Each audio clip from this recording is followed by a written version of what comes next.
इससे पहले आप देख चुके हैं कि वो कैसे अपने लिए लड़ाकों की एक नई फौज तैयार कर रहा है और अब उस फौज के साथ ये नए हथियार, वो हथियार जो उसने खास तौर पर हिंदुस्तान के लिए तैयार किया है।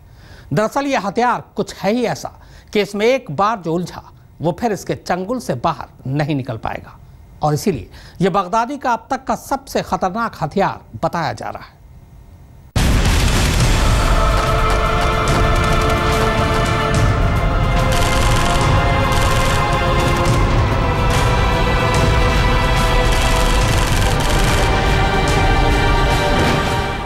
Islamic State of Iraq and Syria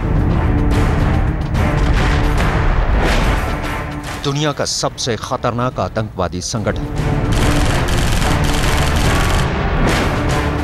दुनिया का सबसे अमीर आतंकवादी संगठन,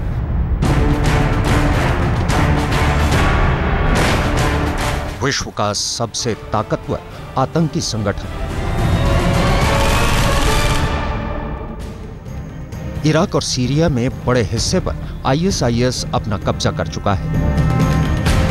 यहां तक कि अरब देशों जैसे लीबिया से लेकर मिस्र तक और पाकिस्तान और अफगानिस्तान तक में इसके समर्थक हैं। अरब मुल्कों में अपनी ताकत दिखा चुके इस संगठन की निगाह अब हिंदुस्तान पर है और अब इस्लामिक स्टेट ने बनाया है भारत को अपना अगला टारगेट। और इस्लामिक स्टेट का चीफ अबू बकर अल बगदादी इस वक्त रच रहा है एक बेहद खतरनाक साजिश।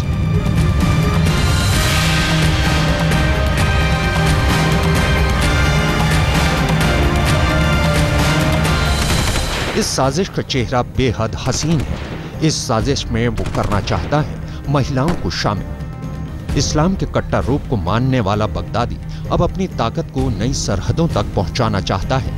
इसके लिए वो लेना चाहता है हसीनाओं की मदद।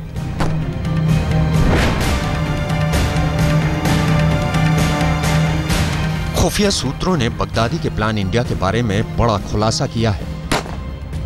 खुफिया सूत्रों के मुताबिक बगदादी अपनी सेना में एक महिला ब्रिगेड बना रहा है। महिला ब्रिगेड में भारतीय महिलाओं को भी शामिल करने की कोशिश है। इन महिलाओं को सेना और सरकार के खिलाफ जानकारी जुटाने के लिए इस्तेमाल किया जाएगा।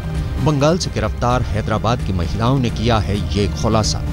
दुनिया का सबसे खतरनाक आतंकी संगठन आईएसआईएस एक ऐसी सेना के गठन को लेकर गंभीर है जिस पर विजय पाना नामुमकिन हो। हाल ही में रिलीज किए गए अपने दिशा निर्देशों में आईएसआईएस ने महिला आतंकियों को संकेत दिया है कि वो सिर्फ एक आतंकी संगठन नहीं बल्कि महिला आतंकियों की एक पूरी सेना बनाना चाहता है। इस बात का खुलासा तब हुआ जब हैदराबाद की कुछ महिलाओं को पश्चिम बंगाल से उठाया गया और उनसे पूछताछ की गई। पूछताछ में उन महिलाओं ने आईएसआईएस के असल इरादों का खुलासा किया।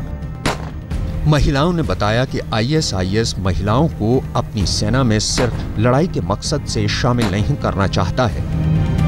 पूछताछ में महिला ने खुलासा किया, हमें एक लंबी लड़ाई में सहायता प्रदान करने का निर्देश दिया गया था। हमें अलग अलग काम दिए गए थे। हमें साफ तौर पर निर्देश दिया गया था कि हमें सैनिकों के लिए खाना बनाना है। इसके अलावा इस बात की भी छूट दी गई थी कि अगर हम आतंक की इस लड़ाई का हिस्सा बनना चाहते हैं तो हनी ट्रैप के तौर पर काम कर सकते हैं। इसके लिए हमें बाकायदा ट्रेनिंग दिए जाने की भी बात की गई थी। जिन महिलाओं ने अपने दोस्तों के साथ हैदराबाद छोड़ा था उन्होंने पुलिस को बताया कि आईएसआईएस में शामिल होने का उनका मुख्य मकसद अपने मित्रों की सहायता करना है। महिला ने पुलिस को बताया कि आईएसआईएस भारत में महिलाओं की एक खतरनाक फौज बनाना चाहता है। पूछताछ के बाद एनआईए को जो जानकारी हासिल हुई उससे साफ है कि आईएसआईएस भारत में पांव जमाने के लिए बेहद खतरनाक प्लान के साथ आगे बढ़ रहा है। फिलहाल आईएसआईएस महिलाओं को खाना बनाने, नर्स का काम करने और जो सैनिक युद्ध के बाद कैंप में आते हैं उनके सभी काम करने के लिए भर्ती करना चाहता है। इसके अलावा आईएसआईएस का मुख्य मकसद ये है कि वो इन महिलाओं को दुश्मनों के पास भेजना चाहता है। बगदादी का इरादा इन महिलाओं के हुस्न का फायदा उठाकर दुश्मन फौज के अफसरों से जानकारी निकलवाना है। ब्यूरो रिपोर्ट, आज तक।